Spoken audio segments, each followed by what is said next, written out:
आज हम दूसरा तवारीख 30वां बाब पहले आयत से लेकर 5वीं आयत तक हम देखेंगे। ईद फसह मनाने की तैयारी। और हिजकिय्याह ने सारे इसराइल और यहूदा को कहला भेजा और इफ्राइम और मनस्सी के पास भी खत लिख भेजे कि वो खुदावंद के घर में यरूशलेम को खुदावंद इसराइल के खुदा के लिए ईद फसह करने को आए, क्योंकि बादशाह और सरदारों और यरूशलेम की सारी जमात ने दूसरे महीने में ईद फसह मनाने का मशवरा कर लिया था, क्योंकि वो उस वक्त उसे इसलिए नहीं मना सके कि काहिनों ने काफी तादाद में अपने आप को पाक नहीं किया था और लोग भी यरूशलेम में इकट्ठे नहीं हुए थे।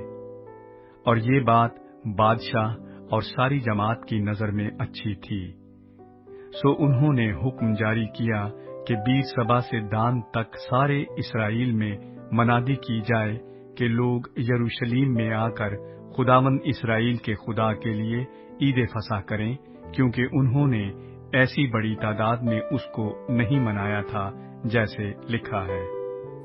बनी इसराइल के लोगों के लिए ईद फसह खास दिन है, क्योंकि वो मिस्र के अंदर थे और गुलाम की तरह जिंदगी गुजारा।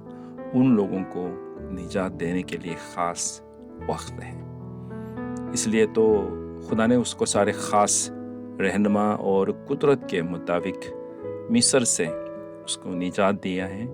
और बनी इसराइल के लोगों को बियाबा में 40 साल ज़िंदगी गुजारने का ख़ास कहानी है, स्टोरी है, और उस वक्त खुदा के सामने शुक्रगुजार भी करते हैं। इसलिए हिजकिय्याह बादशाह स्पेशली सारे इसराइल के लोगों को और यहूदा लोगों को जो लोग भेज दिया है, सारे हम ईद फसह के लिए ख़ास जमा होना चाहिए। यरूशलेम में जमा करने का मतलब यह है कि जो लोग खुदा के नाम से इकट्ठे होना है, इत्तेहाद होना है। ख़ास वक्त भी देते हैं लोग जमा होने के लिए।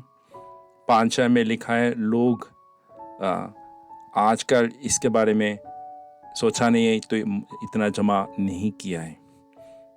मुख्तलिफ वजह है, गुनाह की वजह से है, बुत परस्त की वजह से है, और खुदा के सामने सही बादशाह ना होने की वजह से। इसराइल ऐसा हुआ था बादशाह सुलेमान के बाद 2 हिस्सा बन गया था, इसलिए जो इसराइल मुल्कों के लोग ईद फसह के लिए कोई सोचा ही नहीं था। यहूदा के बादशाह कभी कभी अच्छा बादशाह हो जाते तो खुदा के सामने होते रहते थे, लेकिन बादशाह अगर बुरा हो जाते तो ये नहीं होता था।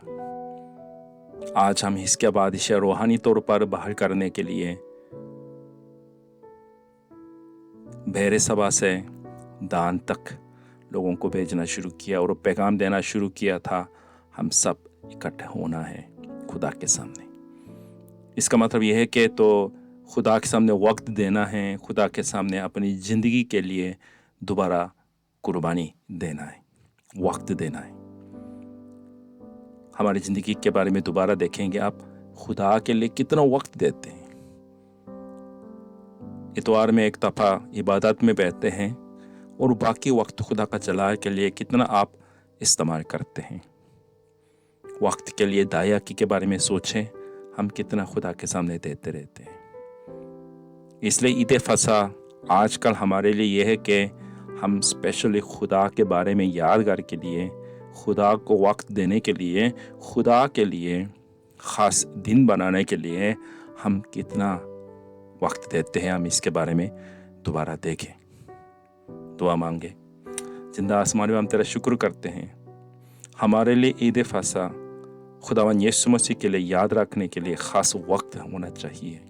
खुदा हर रोज़ हम खुदा के बारे में शुक्रगुजार करें खुदा के सामने, खुदावन यीशु मसीह के बारे में। खुदा ने हमें निजात के लिए यीशु मसीह भेज दिया है। जैसे हिजकिय्याह ने वक्त दिया है, लोगों को बुलाया था, इसी तरह हम भी खुदा के सामने वक्त भी देना है, लोगों के साथ इकट्ठे खुदा का जलाल के लिए वक्त गुजारें। मसीह यीशु के नाम से मांगता हूँ, आमीन।